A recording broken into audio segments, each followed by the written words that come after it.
Hello അസ്സലാമു അലൈക്കും, welcome back. ഇന്ന് നമ്മൾ വളരെ എളുപ്പത്തിൽ ഉണ്ടാക്കാൻ പറ്റിയ ഒരു ഇൻസ്റ്റൻറ്റ് നെല്ലിക്കാച്ചാറിൻ്റെ റെസിപ്പി ആയിട്ടാണ് കേട്ടോ വന്നിരിക്കുന്നത്. എന്നാൽ നമുക്ക് വേഗം തന്നെ റെസിപ്പിയിലേക്ക് കിടക്കാം.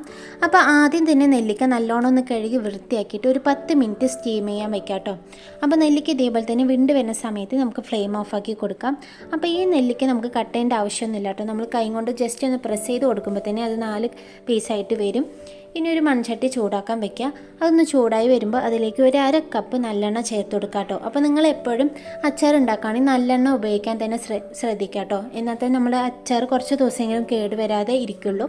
ഇനി എണ്ണ ചൂടായി വന്നാൽ അതിലേക്ക് 1 ടീസ്പൂൺ കടുകും 1 ടീസ്പൂൺ ഉലുവയും കൂടി ഒന്ന് ചേർക്കാം. ഇനി അതൊന്ന് പൊട്ടി വരുമ്പോൾ അതിലേക്ക് ചെറുതായി അരിഞ്ഞ ഇഞ്ചിയും ചെറുതായി അരിഞ്ഞ വെളുത്തുള്ളിയും ചേർത്ത് നല്ലോണം ഒന്ന് മൂപ്പിച്ചെടുക്കാം കേട്ടോ.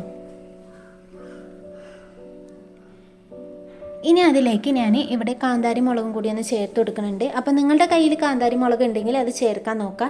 ഇല്ലെങ്കിൽ നമ്മൾ സാധാ പച്ചമുളക് ഒന്ന് കട്ട് ചെയ്ത് അത് ചേർത്ത് കൊടുത്താലും മതി. ഇനി കുറച്ച് കറിവേപ്പിലയും കൂടി ചേർത്തിട്ട് ആ എണ്ണയിൽ എല്ലാം കൂടി ഒന്ന് നല്ലോണം ഒന്ന് മൂപ്പിച്ചെടുക്കുക കേട്ടോ.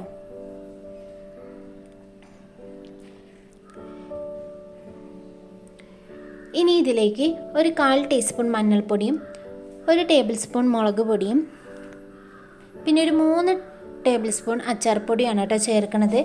പിന്നെ ഒരു 1/2 ടീസ്പൂൺ കായപ്പൊടിയും കൂടി ചേർക്കണം. അതിൻ്റെ ക്ലിപ്പ് എൻ്റെ കയ്യിൽ നിന്ന് വിട്ടു പോയതാണ്. ഇനി ഇതിലേക്ക് ആവശ്യത്തിന് ഉപ്പും കൂടി ഒന്ന് ചേർത്ത് കൊടുക്കാം. ഇനി 1/2 കപ്പോളം സുർക്കയും കൂടി ഒഴിച്ച് കൊടുക്കണം കേട്ടോ. അതും കൂടി ഒഴിച്ചാൽ പിന്നെ ഫ്ലെയിം ഓഫാക്കി കൊടുക്കാം കേട്ടോ. ഇനി ഇതിലേക്ക് നമ്മുടെ നെല്ലിക്കയും കൂടി ഒന്ന് ചേർത്ത് നല്ലോണം ഒന്ന് എല്ലാ ഭാഗത്തും ആവുന്ന പോലെ ഒന്ന് മിക്സാക്കി എടുക്കാം. അപ്പോൾ ഈ ഒരു അച്ചാർ നമുക്ക് 2-3 ദിവസം എടുത്ത് വെക്കേണ്ട ആവശ്യമൊന്നുമില്ല കേട്ടോ. നമുക്ക് ഉണ്ടാക്കിയ പാടെ തന്നെ ഇത് ചോറിൻ്റെ ഒപ്പം കഴിക്കാം.